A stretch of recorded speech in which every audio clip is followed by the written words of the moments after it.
Hello everyone, Namaskar, Sat Shri Akal, Adab. Welcome you all in today's video. This is the part second of that chapter, The Making of India's Constitution.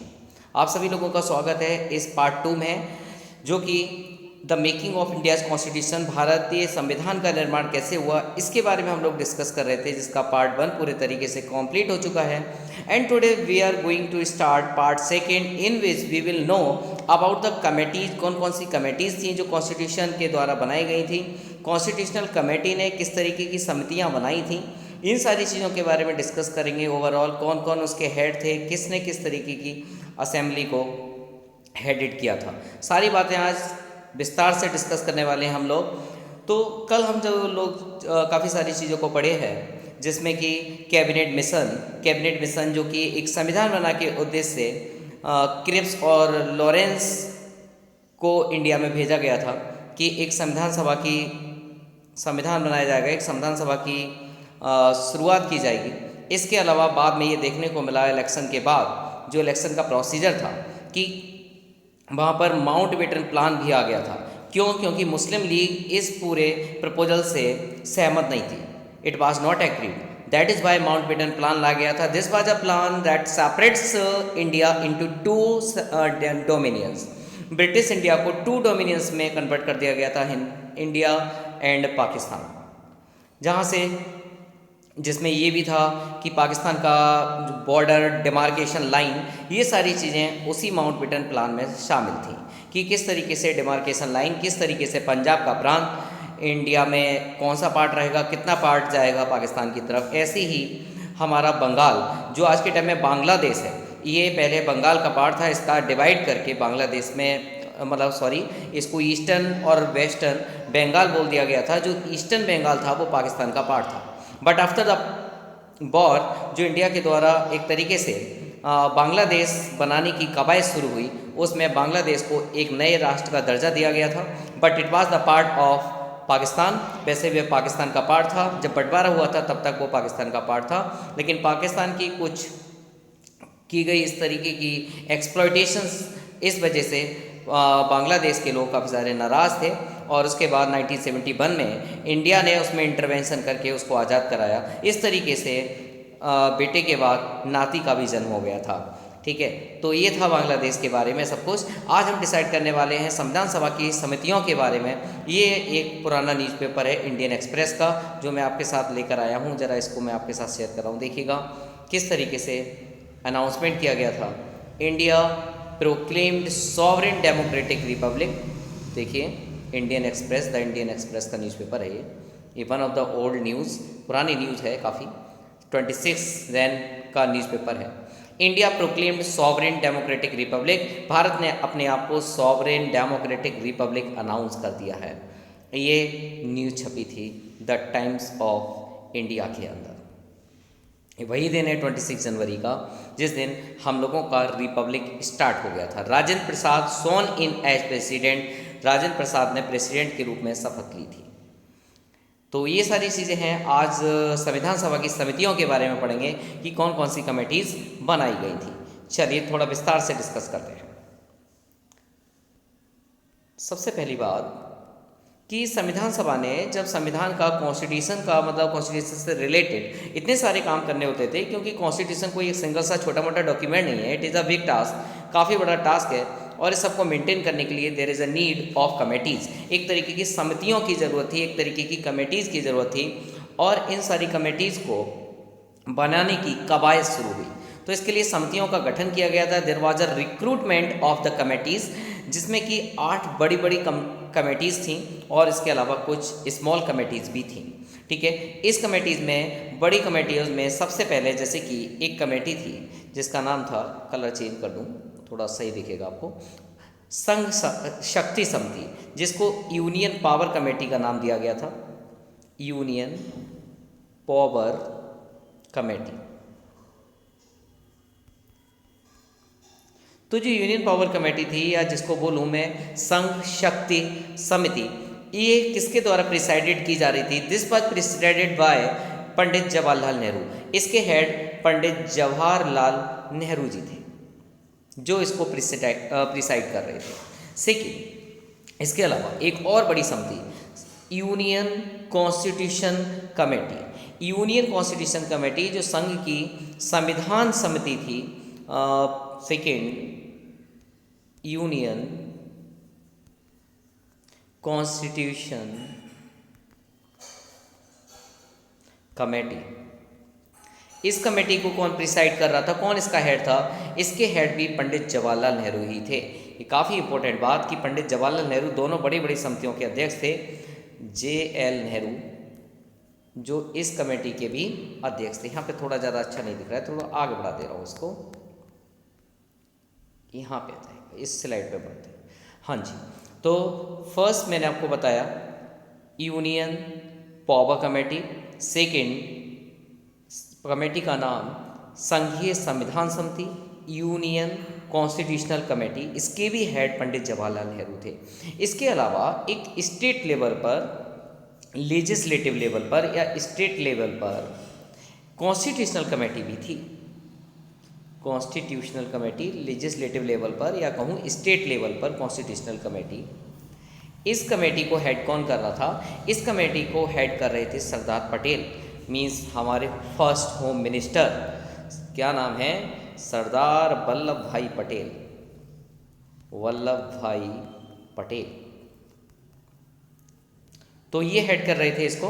तो ये देखने को मिलता है कि संघीय समिति और संघ शक्ति जो समिति थी, इन दोनों को तो पंडित जवाहरलाल नेहरू देख रहे थे। जो बड़ी बड़ी कमेटीज़ थी, मतलब पूरे देश के लिए जो जिस तरीके से कमेटीज़ बनाई जा रही थी, जैसे कि पूरे देश में यूनियन की पावर क्या होगी, जो हमारा एक फेडरल स्ट्रक्चर होगा, यूनियन गवर्नमेंट होगी, उसके पास में क्या क्या पावर होगी, और जो संघीय संविधान होगा पूरे देश का, जो एक फेडरल कॉन्स्टिट्यूशन होगा, इस सब के लिए क्या कौन देखेगा? तो इसके लिए थे पंडित जवाहरलाल नेहरू। जबकि प्रोविंशियल लेवल पर, स्टेट लेवल पर जो संविधान समिति थी, कॉन्स्टिट्यूशनल कमेटी, इसको हेड कर रहे थे सरदार पटेल जी, मतलब सरदार वल्लभ भाई पटेल। इसके अलावा ड्राफ्टिंग कमेटी, जिसको प्रारूप समिति कहा जाता है, ड्राफ्टिंग कमेटी, कॉन्स्टिट्यूशन को ड्राफ्ट कौन कर रहा था? Drafting committee. इसकी ड्राफ्टिंग करने का काम जाने माने वकील, उस टाइम के लॉयर, नाम सबने सुना होगा, डॉक्टर भीमराव अंबेडकर, इस कमेटी को हेड कर रहे थे। कौन सी कमेटी थी ये? Drafting committee. ड्राफ्टिंग कमेटी के प्रेसिडेंट पूछ ले तो आपको लिखना है डॉक्टर भीमराव अंबेडकर। इसके अलावा फंडामेंटल राइट्स और जितनी भी माइनॉरिटीज़ लोगों से जुड़ी हुई एक एडवाइजरी कमेटी थी, उसको कौन देख रहा था? उसको देखने का काम भी सरदार पटेल कर रहे थे। मतलब प्रांतीय लेवल पर, एक स्टेट लेवल पर जो संविधान समिति थी, कॉन्स्टिट्यूशनल कमेटी, उसके हेड भी जो थे वो सरदार पटेल थे। और इसके अलावा फंडामेंटल राइट्स और अल्पसंख्यक लोगों के लिए, माइनॉरिटीज़ के लोगों के लिए जो एडवाइजरी कमेटी थी, उसके हेड भी सरदार पटेल थे। इसके अलावा और कौन कौन सी बड़ी कमेटियाँ थीं? उस फंडामेंटल राइट्स वाली कमेटी के अंदर कुछ इंटरनल कमेटीज़ भी थी, उसके अंदर भी पार्ट्स थे, जैसे कि मौलिक अधिकार, जो फंडामेंटल ड्यूटीज़ होती हैं, उसकी हेडिंग कर रहे थे JB कृपलानी, जो प्रोफेसर थे। इसके अलावा जो एक माइनॉरिटीज़ लोगों के लिए कमेटी थी, उसकी हेडिंग कर रहे थे HC मुखर्जी। ठीक है, तो इस तरीके से ये कमेटीज़ के द्वारा पूरा कॉन्स्टिट्यूशन को बनाने का काम किया जा रहा था। अलग अलग लेवल के टास्क अलग अलग व्यक्ति को सौंपे गए थे। इनके अंदर भी काफ़ी सारे लोग प्रोसेसिंग के रूप में एक अच्छा सा काम कर रहे थे। बिसाइड्स कि जो प्रक्रिया होती है, जो पूरी प्रोसेस होगी, उस प्रोसेस के रेगुलेट करने के लिए अगर कोई समिति थी तो उसके हेड थे फर्स्ट प्रेसिडेंट डॉक्टर राजेंद्र प्रसाद। किस तरीके की कमेटी की बात कर रहा हूँ मैं? जो पूरा प्रोसेस रेगुलेटिंग थी, सारी कुछ प्रोसेस रेगुलेट करने के लिए जो कमेटी बनाई गई थी, इसको हेड किया जा रहा था डॉक्टर राजेंद्र प्रसाद के द्वारा। बिसाइड दिस, राज्यों के लिए कुछ समितियां बनाई गई थी, या कहूँ राज्यों से समझौता करने के लिए, एग्रीमेंट विद द स्टेट्स, इसके लिए जो समिति बनाई गई थी, जो कमेटीज़ बनाई गई थी, उसको हेड कर रहे थे पंडित जवाहरलाल नेहरू। जबकि संचालन कौन कर रहा था? इस पूरे को एक तरीके से चलाने का काम कौन कर रहा था? संचालन समिति जो होती है, उस संचालन समिति, उस ऑर्गेनाइजिंग समिति का हेड कौन था? डॉक्टर राजेंद्र प्रसाद। ओवरऑल देखने को मिलता है कि बड़ी बड़ी जो कमेटीज़ थी या जिनके बहुत बड़े बड़े टास्क थे वो कुछ जाने माने गिने चुने कुछ लोगों के हाथ में ही थे। बहरहाल उस टाइम की परिस्थितियाँ जो भी रही हों, लेकिन हाँ इसमें मेन 4-5 लोग थे जिनके हाथ में बड़ी बड़ी कमेटीज़ थी। एग्ज़ाम में खासकर इस तरीके की कमेटीज़ के क्वेश्चंस कभी आ जाते हैं कि ड्राफ्टिंग कमेटी का चेयरमैन कौन था। सिंपली लिख देना आपको डॉक्टर भीमराव अम्बेडकर। और यूनियन की मोस्टली कमेटी जो थी बड़े लेवल की, उन सबको देखने का काम जवाहरलाल नेहरू लिख रहे थे। जैसे कि मैंने आपको बताया यूनियन की पावर जो होंगी उसकी लिए कमेटी बनी हुई थी, उसको हेड कौन कर रहा था? जवाहरलाल नेहरू। और यूनियन लेवल पर जो कॉन्स्टिट्यूशनल कमेटी थी उसको हेड कौन कर रहा था? जवाहरलाल नेहरू। इसके अलावा जो पूरी प्रोसेस मतलब राज्यों से जो एग्रीमेंट होगा, जो राज्य मिलना शामिल होना चाहते हैं या नहीं हो रहे तो उनको एग्रीमेंट कर उनको एग्री करना, उनको एडवाइस देना, ये सब कमेटीज़ का काम किसको दिया गया था? पंडित जवाहरलाल नेहरू को। ये 3 बड़े बड़े काम पंडित जवाहरलाल नेहरू के हाथ में थे। इसके अलावा और बड़े बड़े काम अगर देखें तो सरदार पटेल और डॉक्टर राजेंद्र प्रसाद के हाथ में थे। सरदार पटेल के हाथ में क्या क्या काम था? जैसे कि प्रोविंशियल लेवल पर, क्योंकि उनकी गाँव वगैरह में और स्टेट लेवल पर एक अच्छी पकड़ थी, प्रोविंशियल लेवल पर संविधान समिति जो बनाई जा रही थी उसको हेड कर रहे थे सरदार पटेल जी। और क्या था सरदार पटेल के हाथ में? फंडामेंटल राइट्स जो हैं या फंडामेंटल ड्यूटीज़, इसके अलावा माइनॉरिटीज़ के लिए जो एडवाइजरी बॉडीज़ थी उस सब का काम भी देख रहे थे सरदार पटेल। इनके अंडर कुछ उप समितियाँ भी थीं, कुछ इनके अंदर भी सब कमेटीज़ भी थीं। बहरहाल हेडिंग का काम, उसको पूरा प्रेसिडाइज करने का काम देख रहे थे सरदार पटेल। फिर और बड़ी कमेटीज़ में और कौन कौन सी कमेटीज बसती हैं? तो संचालन समिति बसती है कि इस सब को कौन होस्ट करेगा, ऑर्गेनाइज करेगा, सब चीज़ों का संचालन कैसे होगा, इस सब के लिए डॉक्टर राजेंद्र प्रसाद देख रहे थे। और राजेंद्र प्रसाद के हाथ में एक और बहुत बड़ी कमांड भी थी। जितनी भी प्रोसेस रेगुलेटिंग काम था वो सब भी डॉक्टर राजेंद्र प्रसाद के हाथ में था। तो गिने चुने ये 3 लोग। इसके अलावा सारा कुछ ड्राफ्ट करना, सबको लिखना, सारी चीज़ों को बिल्कुल अच्छे तरीके से बाइंड करके तैयार करना, ये सब काम एक प्रख्यात प्रोमिनेंट लॉयर जिनका नाम है डॉक्टर भीमराव अम्बेडकर, ये इन सारी चीज़ों को देख रहे थे। बहरहाल ओवरऑल देखने को मिलता है बड़ी बड़ी जितनी भी समितियाँ थीं इनमें गिने चुने 4-5 लोग थे। Doctor Rajendra Prasad, Jawaharlal Nehru, doctor Bhimrao Ambedkar, JB Kripalani, SC Mukherjee, ये सारे लोग थे जो इन बड़ी बड़ी कमेटीज़ को हेडिट करने का काम, उस सब में एडवाइस देने का काम, चीज़ों को ढूंढने का काम, सारा कुछ प्रोसेस इनके हाथ में थी। छोटी छोटी समितियों में कौन सी समितियाँ ज़्यादा इंपॉर्टेंट हो जाती हैं? तो देखिए, अगर आप कुछ स्मॉल कमेटीज़ की बात करूँ तो स्मॉल कमेटीज़ में कुछ कमेटीज़ हैं जो अपना बड़ा रोल प्ले करती हैं। जैसे आप देखिएगा पेपर में आ चुका है कि ध्वज संबंधी, मतलब झंडे से जुड़ी हुई एक कमेटी थी जो झंडा समिति कहलाती है, फ्लैग कमेटी जो थी, ये आ गया है पेपर में। इस तरीके के क्वेश्चन कभी कभी पूछ लिए जाते हैं UPSC और UPPSC दोनों में ही। तो सबसे पहले बात करते हैं कि संविधान सभा के जो कार्य थे, कार्यों से संबंधित जो समिति बनाई गई थी उसको हेड कौन कर रहा था? तो संविधान सभा जो काम कर रही है, इससे जुड़े हुए जितने भी काम थे उन सबको हेड करने का काम JB मावलंकर कर रहे थे। अगर मैं इनके बारे में दोबारा से रिपीट करूं तो मैंने कल ही बताया, ये लोकसभा के प्रथम अध्यक्ष माने जाते हैं, क्योंकि जब कॉन्स्टिट्यूशनल कमेटी बनी और पहली संसद लगी तो उसकी अध्यक्षता इन्होंने ही की थी। फर्स्ट पार्लियामेंट की प्रेसिडेंट से इन्होंने मावलंकर जी ने की थी। ठीक है, तो JB मावलंकर ने ये किया था, इस वजह से ये पहले हमारे लोकसभा के अध्यक्ष भी कहलाते हैं। बहरहाल छोटी छोटी कमेटियों में एक कमेटी तो मैंने यही बता दी जो कॉन्स्टिट्यूशन के सारे कामों को देख रही थी, इसको JB मावलंकर देख रहे थे। बिसाइड दिस, कार्य संचालन समिति कि किस तरीके से ये पूरा जॉब है, जो टास्क है, इसको रेगुलेट किया जाएगा, उसको KM मुंशी जी देख रहे थे। सदन समिति P पट्टाभी सीतारमैया, बहुत पॉपुलर नाम है कि पट्टाभी सीतारमैया, नाम बोलने में ऐसा लगता है कि पूरी सांस एक बार में छोड़ दिए, सांस लेने की ज़रूरत है। तो जो पट्टाभी सीतारमैया थे, ये क्या देख रहे थे? ये देख रहे थे सदन समिति, पार्लियामेंट हाउस, इस हाउस के लिए जो कमेटीज़ बनी हुई थी पार्लियामेंट के लिए, उन सबको डिसाइड करने का काम ये पट्टाभी सीतारमैया जी देख रहे थे। इसके अलावा ध्वज, फ्लैग के लिए जो कमेटी बनाई गई थी, फ्लैग कमेटी को कौन देख रहा था? तो फ्लैग संबंधी जितने भी काम थे और उससे तदर्थ जितनी भी छोटी छोटी कमेटीज़ थी, उन सबको डॉक्टर राजेंद्र प्रसाद ही देख रहे थे। मौलिक अधिकार, फंडामेंटल ड्यूटीज़, मूल अधिकार और मौलिक अधिकार, फंडामेंटल ड्यूटीज़ की बात कर रहा हूँ। जो अल्पसंख्यक लोग थे, माइनॉरिटीज़ के पीपल्स थे, एससी और एसटी, इन सारे लोगों के एरियाज़ के लिए एक एडवाइजरी कमेटी थी। इसको सरदार पटेल देख रहे थे, जैसा कि मैंने आपको बताया। तो उसकी सब कमेटीज़ भी थी जिनको छोटी छोटी कमेटियों के रूप में डिवाइड कर दिया गया था।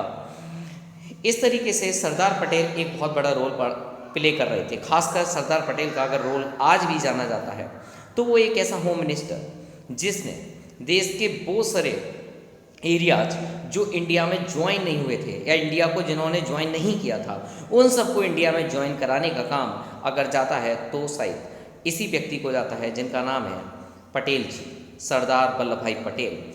And he is called the iron man of India, जिसको इंडिया का आयरन मैन कहा जाता है, जिनके याद में, उनके मेमोराइजेशन में स्टैचू बनाया गया है बहुत बड़ा, जो कि दुनिया का सबसे बड़ा स्टैचू है।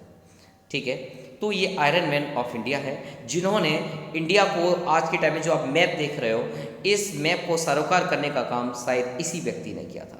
वरना इंडिया कहीं कहीं फैला हुआ था, कहीं कुछ प्रोविंशियल एरियाज थे जो अपना इंडिपेंडेंट तरीके से रूल कर रहे थे। किसी स्टेट ने कोई ब्रिटिशर्स, मतलब वही था, ब्रिटिशर्स ने तो छूट दे रखी थी ना कि आप चाहिए पाकिस्तान में जाइए, आप चाहिए इंडिया को चूज कीजिएगा, आप चाहिए आज़ाद रहिए।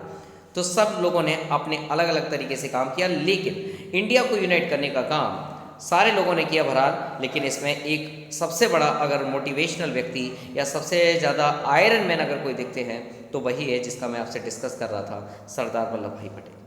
आगे बढ़ते हैं। इसके अलावा और क्या था? इसके अलावा कुछ क्रीडेंशियल्स कमेटियाँ भी थीं। तो क्रीडेंशियल्स कमेटीज़ में कृष्ण स्वामी अय्यर का नाम काफ़ी इंपॉर्टेंट था। फाइनेंस वगैरह देखने के लिए डॉक्टर राजेंद्र प्रसाद ही देख रहे थे। इसके अलावा और कमेटियों में जैसे Hindi translating committee, Urdu translating committee, media press committee, इस तरीके की छोटी छोटी बहुत सारी कमेटियाँ थीं।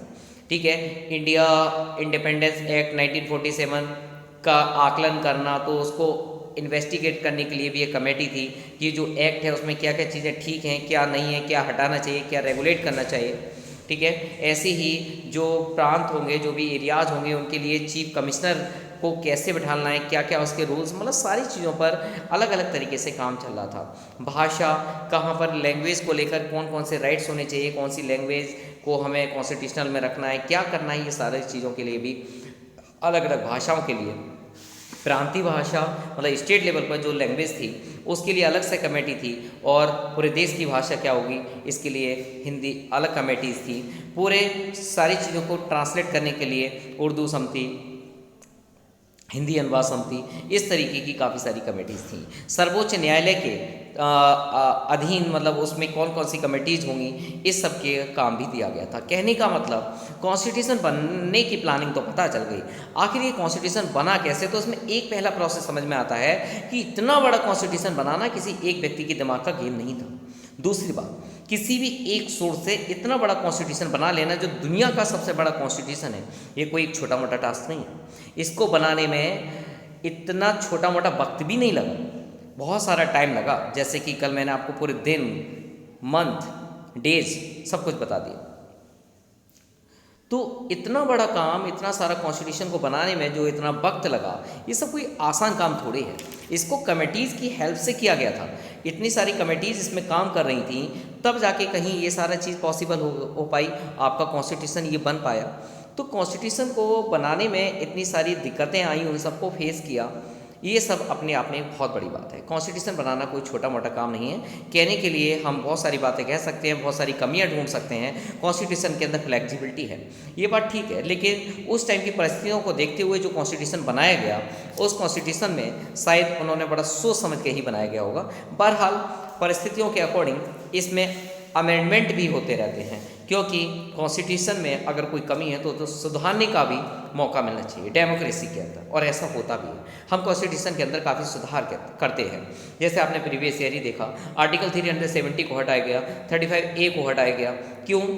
क्योंकि देश एक है, झंडा भी एक होना चाहिए, ऐसा मानना था, और होना भी चाहिए, नो डाउट। ठीक है, तो काफ़ी सारी चीज़ें थी। जैसे आज यहाँ का आदमी कोई जम्मू कश्मीर में ज़मीन नहीं खरीद सकता था, आप जाके खरीद सकता है। क्यों? क्योंकि उसको एक यूनिवर्सल तरीके से देखा गया कि सारे स्टेट्स के अंदर सेम चीज़ें होनी चाहिए, किसी भी स्टेट को एक एडवांसमेंट इतना स्पेशल कैटेगरी में क्यों रखा जाए। अगर वहाँ पे कुछ इस तरीके की सिचुएशंस होती हैं तो हाँ ठीक है, मानते हैं, लेकिन अगर सिचुएशंस नहीं है तो शायद ये सारी चीज़ें नहीं होनी चाहिए। तो यहाँ पहला स्टेप हमको समझ में आता है कि इन लोगों ने सबसे पहले कमेटीज़ बनाई, उस कमेटीज़ के माध्यम से अलग अलग उनको काम सौंपे कि देखो कॉन्स्टिट्यूशन को बनाने का काम ये है, आप प्रांतीय लेवल पे काम देखेंगे, आप लैंग्वेज का काम देखेंगे, आप यहाँ से जो स्टेट्स बन रहे हैं उसका काम देखेंगे, ठीक है, आप फ्लैग कमेटी का काम देखेंगे। इस तरीके से सारे लोगों को डेपुटेड किया गया और कमेटीज़ बनाने के बाद कॉन्स्टिट्यूशन की प्रक्रिया एक सही लेवल पर आई। मेन काम है इसके अंदर ड्राफ्टिंग, कॉन्स्टिट्यूशन को बनाना, जिसको ड्राफ्टिंग कहलाते हैं। ये ड्राफ्टिंग अपने आप में बहुत बड़ी जॉब है। ड्राफ्टिंग कमेटी, जिसके मैंने हेड बताए थे अभी आपको, डॉक्टर भीमराव अम्बेडकर। ये ड्राफ्टिंग कैसे हुई थी? इस ड्राफ्टिंग कमेटी के लिए सभी समितियों में सबसे ज़्यादा महत्वपूर्ण यही मानी जाती है, क्योंकि ड्राफ्टिंग हर चीज़ की इंपॉर्टेंट होती है। भाई आपने कोई चीज़ बोल दी और उसको ड्राफ्ट नहीं किया तो बेकार रहा ना, उसका रिकॉर्ड क्या रहेगा। तो ड्राफ्टिंग बहुत जरूरी है। इस ड्राफ्टिंग कमेटी को बहुत one of the most important committees में रखा जाता है। इसका जो ऑर्गेनाइजेशन किया गया था, इसका जो गठन किया जाता है, रिक्रूटमेंट जो की गई थी 29 अगस्त 1947 में की गई थी। 29 अगस्त 1947 में की गई थी। तो 29 अगस्त 1947 में ड्राफ्टिंग कमेटी बनके तैयार हुई। ये एक ऐसी समिति थी, एक ऐसी कमेटी थी जिसमें नए संविधान का पूरा ड्राफ्ट करने की जिम्मेदारी, पूरी रिस्पॉन्सिबिलिटी इसको दी गई थी। इसमें 7 मेंबर्स थे इस कमेटी के अंदर, ड्राफ्टिंग कमेटी के अंदर 7 मेंबर्स थे। हाँ जी, 1 मिनट। ड्राफ्टिंग कमेटी कितने मेंबर्स थे? 7 इसके अंदर मेंबर्स थे। और इन 7 मेंबर्स जिनके नाम मैं आपको रिस्पेक्टिवली बता दूं, डॉक्टर भीमराव अंबेडकर जो इसके प्रेसिडेंट थे, इसके चेयरमैन थे। दूसरे नंबर पर एन गोपाल स्वामी अय्यर। तीसरे नंबर पे अल्लादी कृष्ण स्वामी अय्यर। दोनों नाम आपको एक से लग रहे होंगे, लेकिन वो गोपाल स्वामी है, ये कृष्ण स्वामी है। भाई कृष्ण और गोपाल एक ही एक है, लेकिन यहाँ पे अलग अलग थे। Gopalaswami Ayyar, Krishnaswami Ayyar. Next 4th number doctor K M. Munshi. 5th number पर सैयद मोहम्मद सादुल्ला। और 6th नंबर पे एन माधव राव। और 7th नंबर पे टी कृष्णाचारी। काफ़ी इंपॉर्टेंट नाम है टी कृष्णाचारी का। ये 7 लोग थे जिन 7 लोगों के द्वारा ये ड्राफ्टिंग कमेटी बनाई गई थी। इस ड्राफ्टिंग कमेटी के मतलब एक तरीके से कहूँ, अलग अलग समितियाँ जो प्रपोजल लेकर आ रही थी, क्योंकि फ्लैग समिति अपना प्रपोजल लेकर आएगी, जो एक तरीके से स्टेट रिलेशनशिप देख रही है वो अलग लेकर आएगी। तो सारी कमेटियाँ अपने अपने प्रपोजल लेकर आ रही थी, उस पर फिर विचार किया जाना था, उस पर एक तरीके का कंसिडरेशन ज़रूरत था। इसके बाद उस पर कंसीडर किया गया। इसके बाद प्रारूप समिति ने भारत के संविधान का पहला प्रारूप तैयार किया।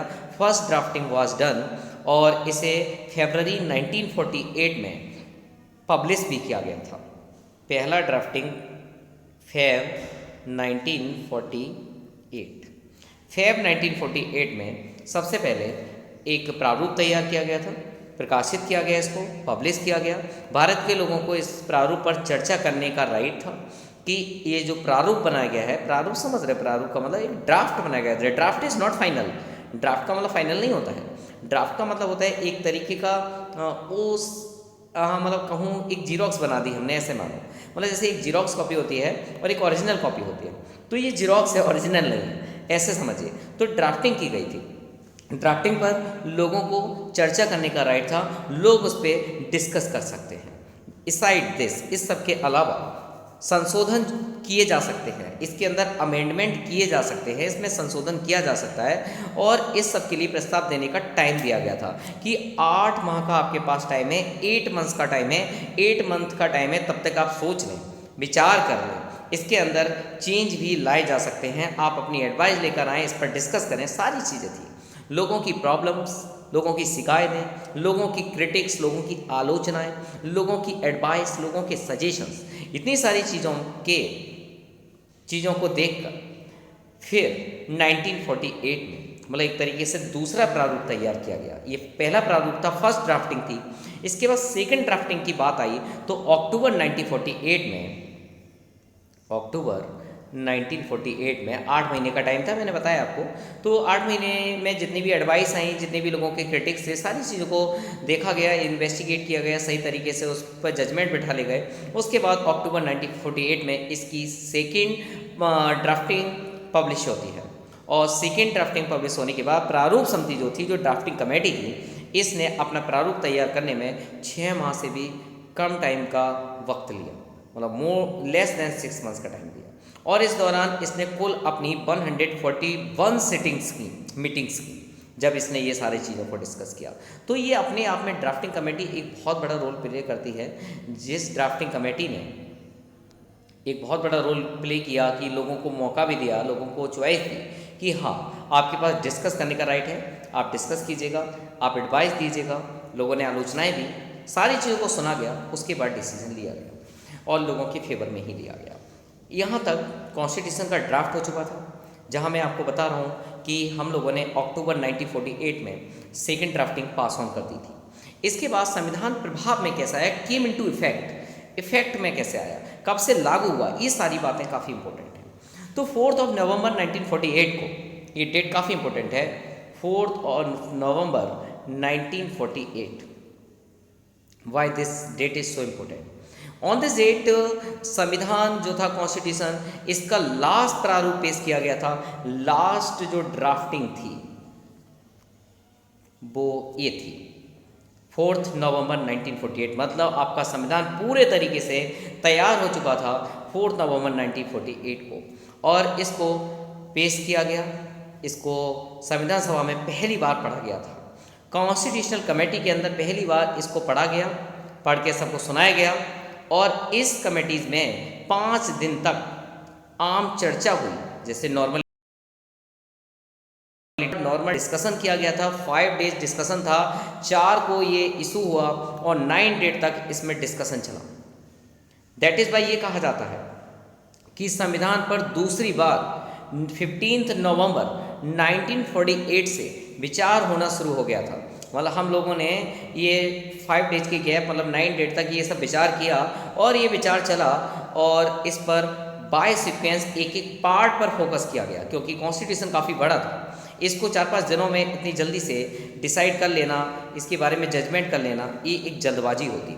तो फिर इसको पार्ट वाइज इसको देखा गया, कॉन्स्टिट्यूशन को एक बार री इन्वेस्टिगेट किया गया, कोई कमियां तो नहीं बची है, क्या सुधार किया जा सकता है, क्या मोर इम्प्रूवमेंट इसके अंदर लाया जा सकता है, ये सारी बातें इसमें डिस्कस की।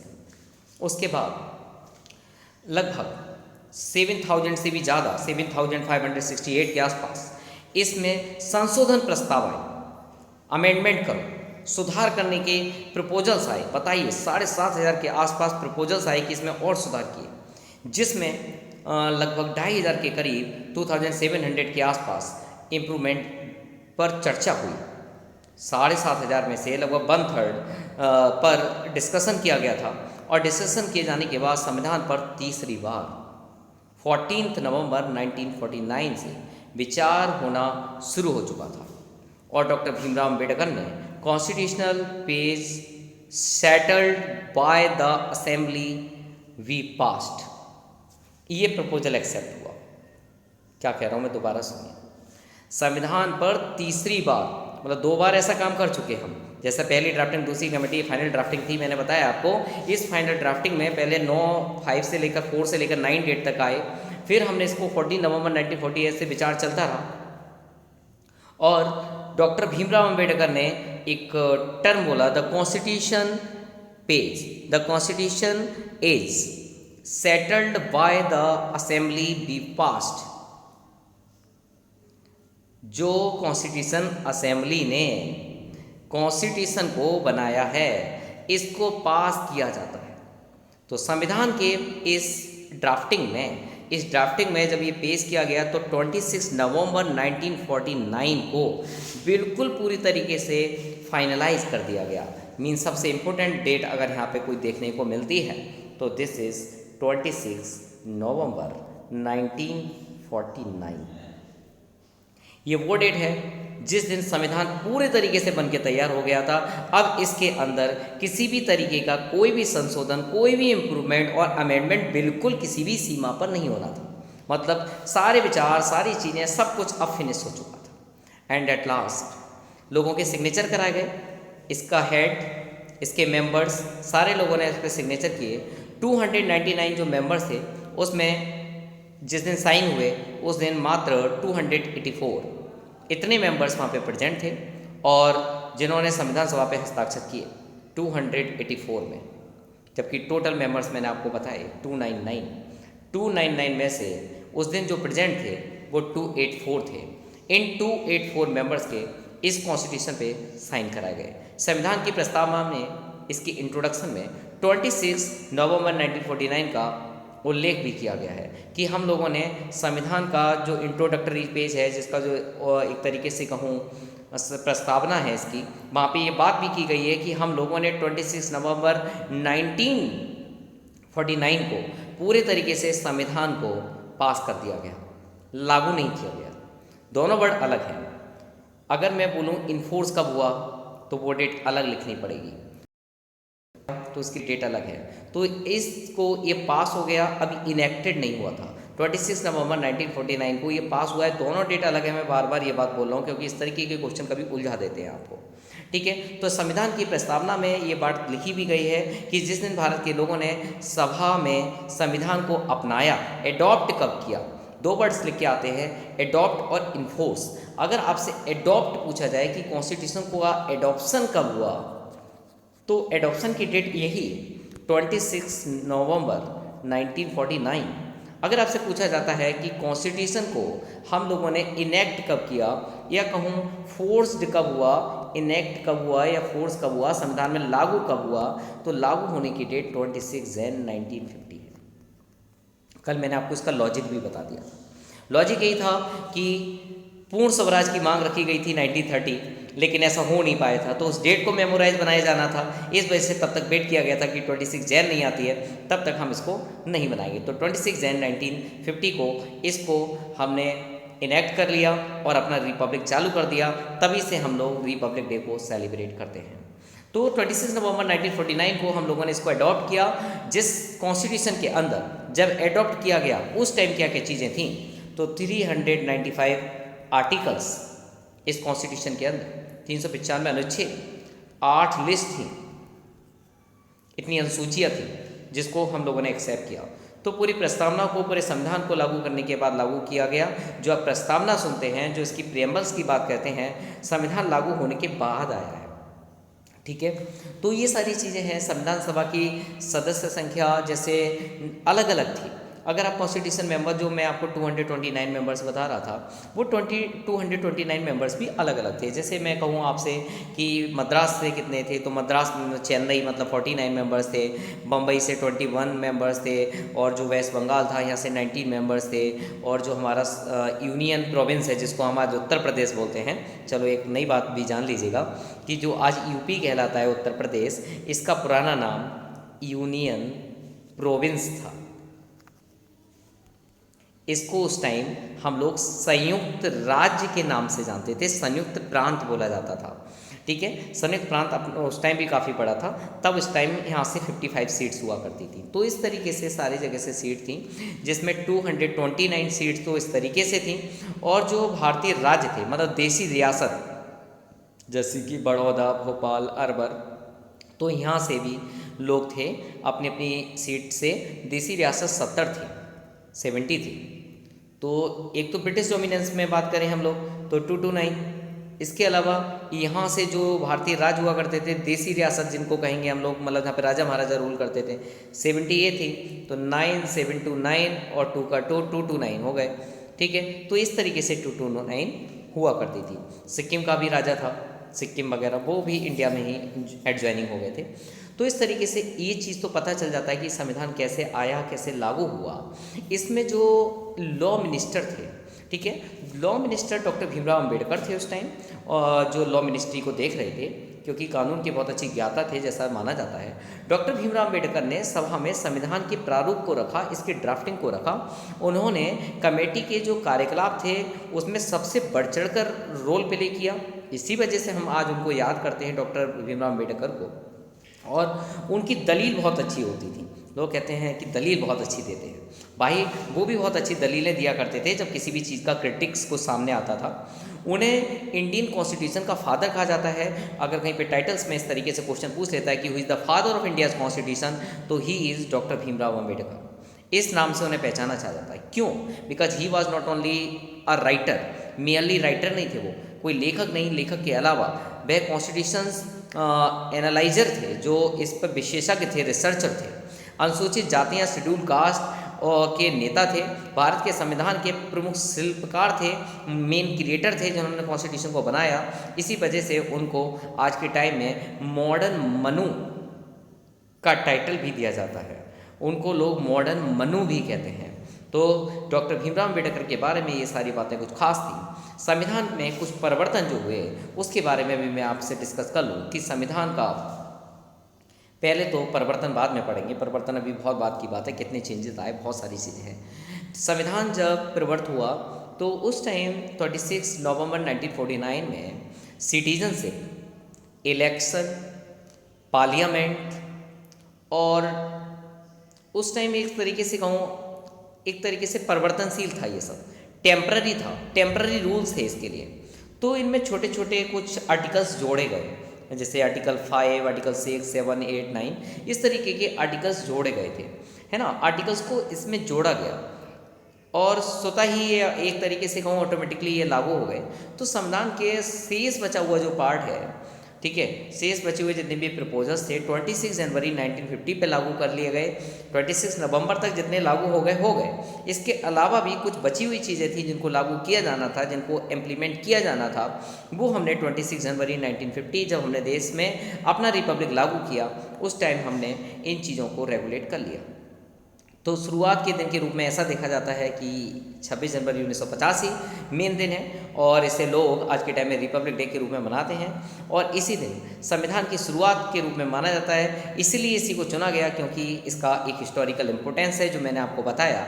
1930 में इंडियन नेशनल कांग्रेस का एक जो लाहौर का कन्वेंशन हुआ था दिसंबर 1929 में, आपने पढ़ा होगा क्लास 10th में CBSE बुक में कि लाहौर का कांग्रेस का कन्वेंशन हुआ था दिसंबर 1929 में, जिसमें ये डिसाइड किया गया था कि हम लोग पूर्ण स्वराज का संकल्प लेते हैं, प्रॉमिस करते हैं कि 26 जनवरी 1930 को देश आज़ाद करा लेंगे। भाई ऐसा नहीं हो पाए, कोई बात नहीं, लेकिन इस डेट को तो मेमोराइज बनाया जाना था ना। तो इस वजह से 26 जनवरी 1950 को हमने कॉन्स्टिट्यूशन को अप्लाई किया, एक तरीके से इनेक्ट किया।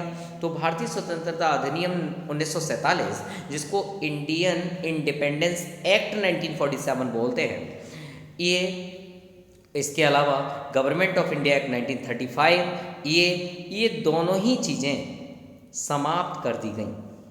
क्यों? क्योंकि अब इसका कोई वजूद नहीं था। इससे जो चीज़ें एडॉप्ट की जानी थी वो एडॉप्ट कर ली गई। इस वजह से गवर्नमेंट ऑफ इंडिया एक्ट 1935 और इंडियन इंडिपेंडेंस एक्ट 1947 इन दोनों ही चीज़ों को दी एंड फिनिश कर दिया गया। ठीक है, इस तरीके से abolition of provincial councils jurisdiction act 1949 लागू रह गया।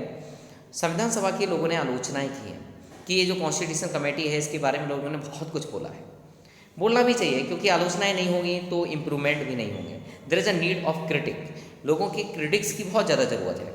जैसे आज के टाइम में कांग्रेस इंटरवेन करती है बीजेपी में, बीजेपी जो एक अभी देखूँ तो पूरे देश को रूल कर रही है, तो कहीं ना कहीं अपोजिशन की बहुत ज़्यादा ज़रूरत होती है। कभी कभी ऐसा भी होता है कि जो रूलिंग पार्टी होती है वो कहीं फेलियर साबित हो जाती है या कहीं उसका ध्यान नहीं होता उस चीज़ की ओर, तो इस ध्यान को आकर्षित कराने का काम अपोजिशन का होता है।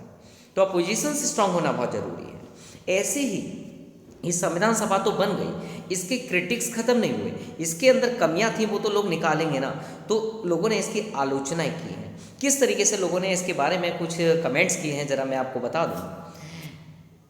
कुछ लोगों ने ऐसा बोला है, पर्टिकुलर नेम नहीं ले रहा हूँ, कि ये जो कॉन्स्टिट्यूशन कमेटी थी ये केवल एक प्रतिनिधि निकाय नहीं थी, ये रिप्रेजेंटेटिव कमेटी नहीं थी। लोग कहते हैं ये रिप्रेजेंटेटिव कमेटी थी।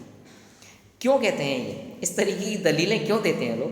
क्योंकि संविधान सभा प्रतिनिधि सभा इसलिए नहीं थी क्योंकि इसको एडल्ट फ्रेंचाइजी के बेसिस पर नहीं चुना गया था।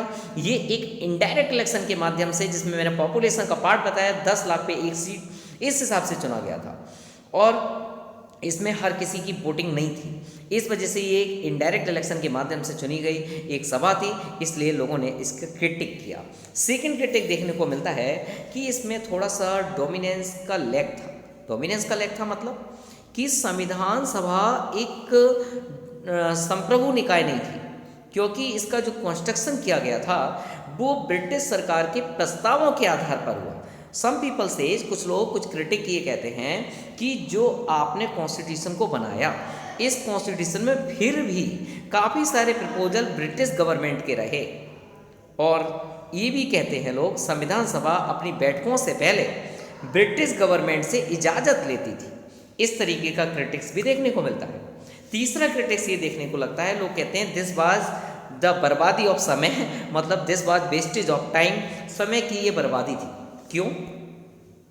लोग कहते हैं संविधान सभा ने इसके निर्माण में ज़रूरत से ज़्यादा वक्त लगा दिया।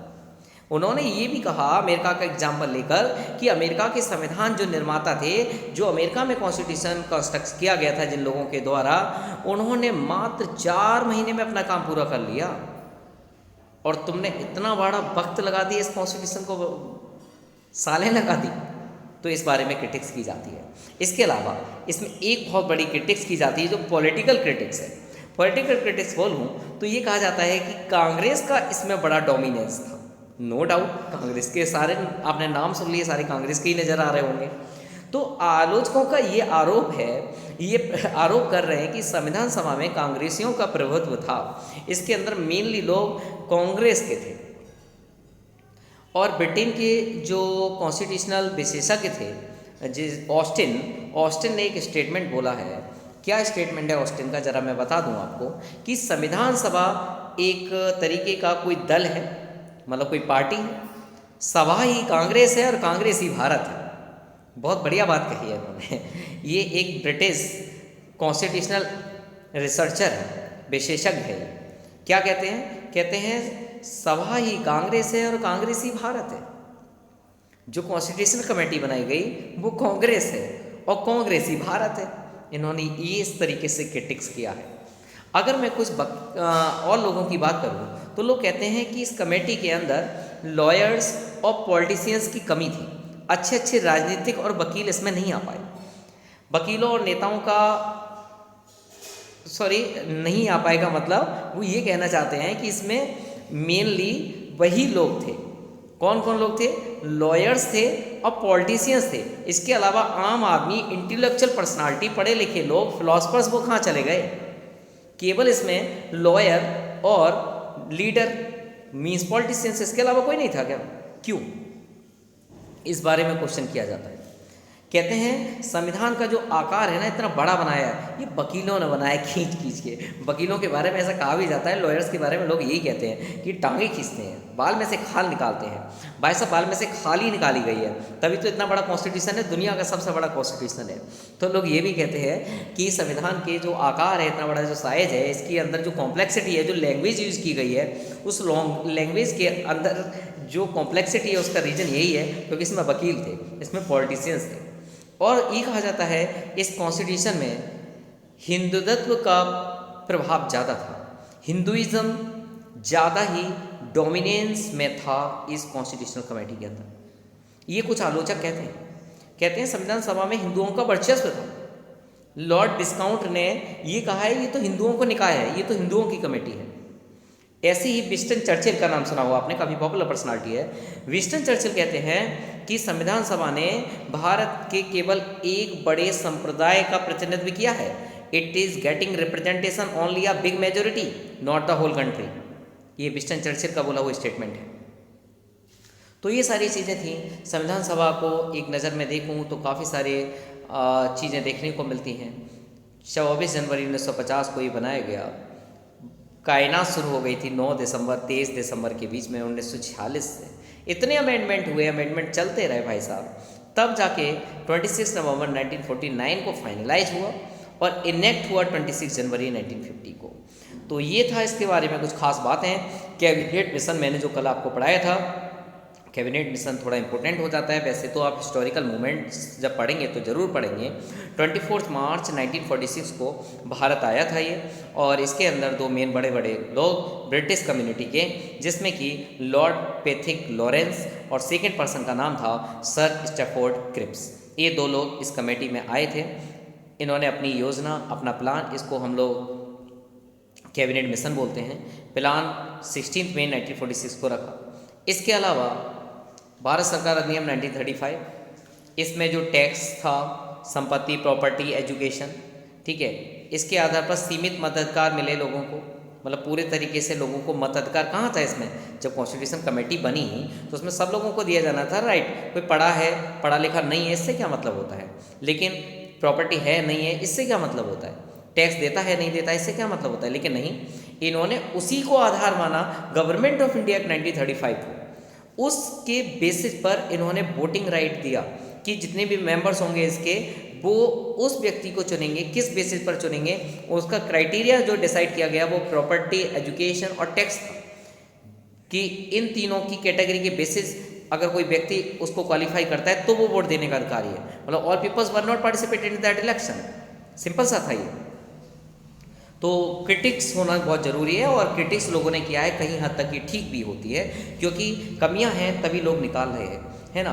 और कमियों का निकाला जाना बहुत ज़रूरी है, जैसा मैंने कहा, क्योंकि जब तक इम्प्रूवमेंट नहीं होता है। 17 अप्रैल 1952 को इसकी कॉन्स्टिट्यूशन के बाद की बात कर रहा हूँ, एक इंटरिम पार्लियामेंट जो अब तक चल रही थी ख़त्म हो गई। क्यों? क्योंकि 1952 में एक नई निर्वाचित संसद बन गई थी, इलेक्शन हो गए थे। तो इस तरीके से ये जो अब तक इंटरिम गवर्नमेंट चल रही थी देश के आज़ाद होने के बाद से लेकर 1952 तक, वो सब एक इंटरिम गवर्नमेंट थी। एक तरीके से कहूँ कि टेम्पररी लेवल पर बनाई हुई सरकार थी, जो अब तक रेगुलेशन कर रही थी। लेकिन बाद में 1952 में इलेक्शंस में पहली एक इलेक्टेड पार्लियामेंट तैयार की गई दोनों सदनों की, और उसके बाद वो एग्जिस्टेंस में आई। इस तरीके से तब से इलेक्शन की प्रोसेस 1952 से स्टार्ट हो गई।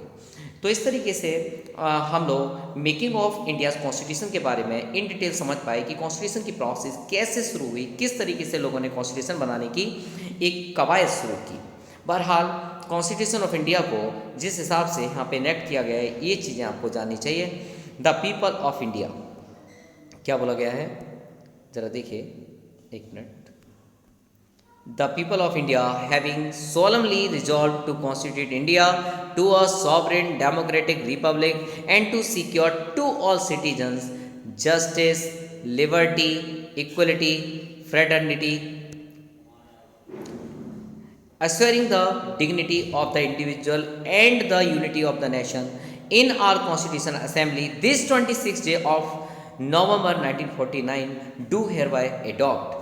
मतलब इस समिति ने जिस तरीके से संविधान को एडॉप्ट किया है वो सब बोला गया है कि हम भारत के लोग सॉवरेन डेमोक्रेटिक रिपब्लिक भारत को, ठीक है, इसके सारे नागरिकों को जस्टिस, लिबर्टी, इक्वलिटी, फ्रेटर्निटी, ठीक है, इस सब का भरोसा दिलाते हैं। और हम कॉन्स्टिट्यूएंट असेंबली को आज 26 नवंबर 1949 को एडॉप्ट करते हैं। ये सारी बातें इसके अंदर लिखी हुई हैं। तो ये सब था इंडिया का कॉन्स्टिट्यूशन, जो हम लोगों ने पढ़ा कि किस तरीके से इंडिया के कॉन्स्टिट्यूशन की मेकिंग शुरू हुई, कैसे कॉन्स्टिट्यूशन को बनाया गया। तो this is all about this lesson. This lesson ends here and meet you in the next video where we would discuss another chapter of the politics and it would be salient features of the constitution। क्या खास बातें हैं हमारे constitution के अंदर, इस बारे में डिस्कस करने जा रहे हैं हम कल से ही एक नए चैप्टर को लेकर। वो होगा हमारा salient features of the Indian Constitution। Video अच्छी लगी हो आपको, लाइक कीजिएगा, सब्सक्राइब कीजिएगा, अपने फ्रेंड्स के साथ शेयर कीजिएगा। Thank you so much. मिलते हैं एक लंबे से ब्रेक के बाद। बाय।